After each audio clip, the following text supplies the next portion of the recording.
Avec la crise sanitaire, on a tous, nous les profs, dû s'adapter et revoir nos méthodes de travail. Le problème c'est que pour les maths c'est pas si évident que ça, mais rassurez-vous, j'ai une solution qui va vous valoir les félicitations de vos élèves. Salut, moi c'est Nico, je suis prof de maths, et dans cette vidéo, je vais vous partager mon expérience sur les cours à distance et comment j'ai fait pour trouver une interface super efficace. Comme d'habitude, je vous mets ici les différentes parties de la vidéo, n'hésitez pas à naviguer comme bon vous semble. Quand j'ai commencé les cours particuliers de manière professionnelle, j'avais encore en travers de la gorge mon expérience chez Academia quand j'étais étudiant.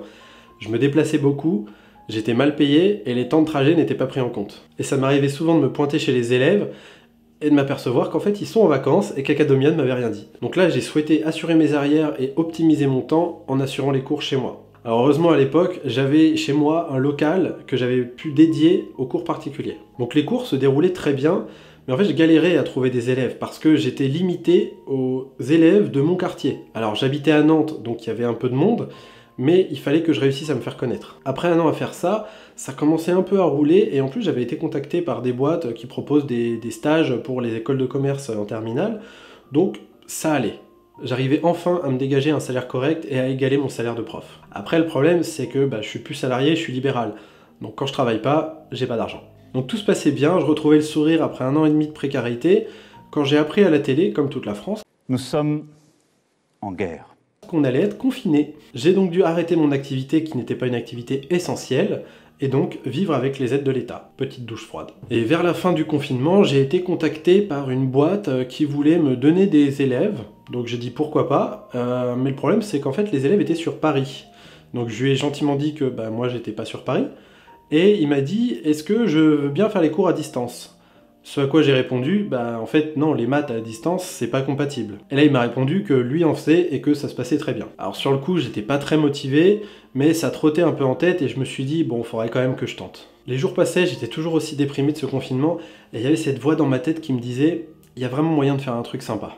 Alors un jour je me suis motivé, j'ai allumé mon PC, j'ai trifouillé quelques heures et j'ai réussi à faire un truc sympa, je vais vous montrer comment on fait. Alors tout d'abord il vous faudra une tablette graphique. Quand j'ai essayé de voir comment faire pour écrire sur ordinateur, j'ai halluciné, j'ai vu qu'il y en a qui écrivaient à la souris. Alors, est-ce que vous avez déjà essayé d'écrire votre nom à la souris? Ça donne un rendu d'écriture de CP, et en plus, c'est très long. Donc je voyais pas comment j'allais rédiger des formules de maths en direct devant mes élèves à la souris, ou alors de montrer comment doit être une rédaction type pour tel type d'exo.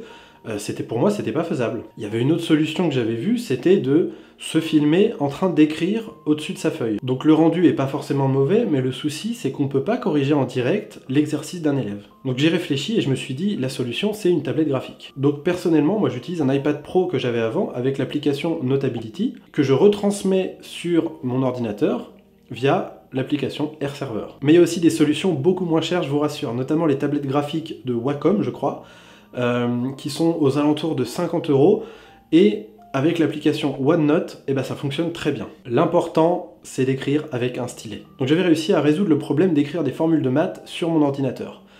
Le problème maintenant, c'est que il faut que j'arrive à montrer aussi bien ce que j'ai écrit, ma tête, et l'exercice en cours, parce que c'est ce qui se passe quand on fait du face-à-face. Et donc, ayant eu une petite expérience de streamer LOL, je savais exactement vers quoi me tourner, OBS.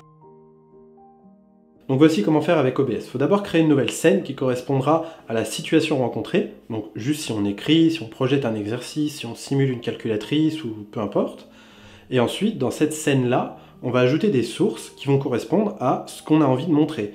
Donc par exemple, moi dans la scène de juste cours, je montre ma tablette, donc la projection de AirServer, ma webcam et un petit rappel du PDF de l'exercice en cours. Et il n'y a plus qu'à organiser pour que ça ait la tête qu'on a envie que ça ait. Donc l'étape d'après, c'est de partager ce qu'on vient de faire aux élèves. Donc OBS, c'est parfait pour enregistrer notre écran ou pour diffuser sur des plateformes de streaming.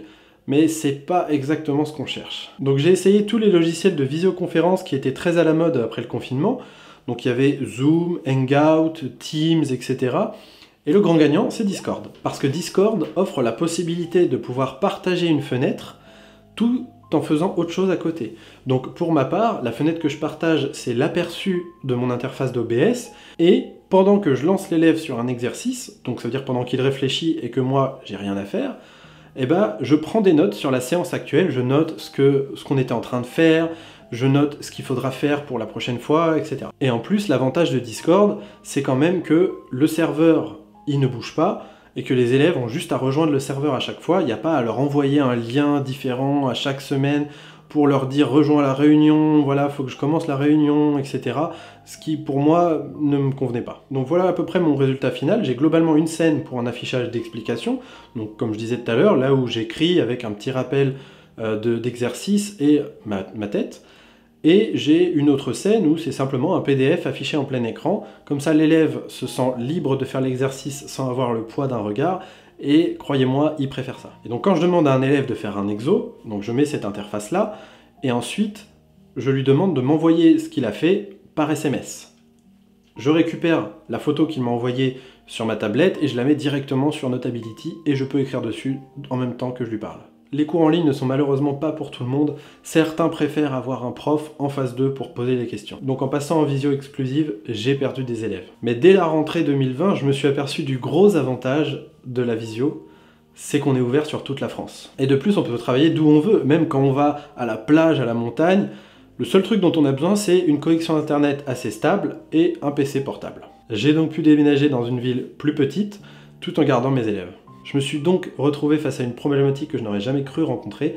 J'ai trop d'élèves. Il a donc fallu que je voie les choses en plus grand, mais ça c'est une autre histoire. Voilà, c'était mon expérience sur la transition des cours à distance. Si ça vous a plu, merci de mettre un pouce en l'air, ça me ferait super plaisir. N'hésitez pas à vous abonner. Et si ça vous intéresse, vous pouvez regarder ma précédente vidéo qui concerne comment se lancer en étant à son compte.